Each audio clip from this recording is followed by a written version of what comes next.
how to change permission on Fantasy Premier League. So firstly, go to your browser and search for fantasypremierleague.com, open up the website, and on the home page, sign up with your email and password, and after that, go to Pick Team, scroll it down, and as you can see, my default formation is 3-5-2 with 3 defenders, 5 midfielders, and 2 forwards. And if I were to change it, what I would simply do is substitute a player.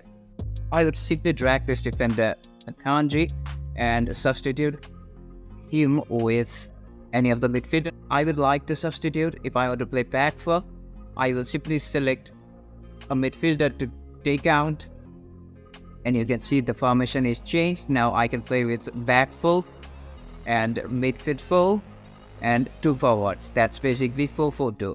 And if I want to play 4-3-3, now I have to include 1 forward here and replace him with a midfielder. Now I'm going to select Ings, which is my forward here, and I'm going to select him against Coutinho.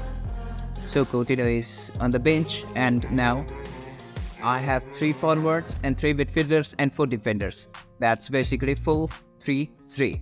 And if you want to add 5 midfielders or you want to play 4-5-1, you simply go with 2 midfielders and a team, take out your forwards.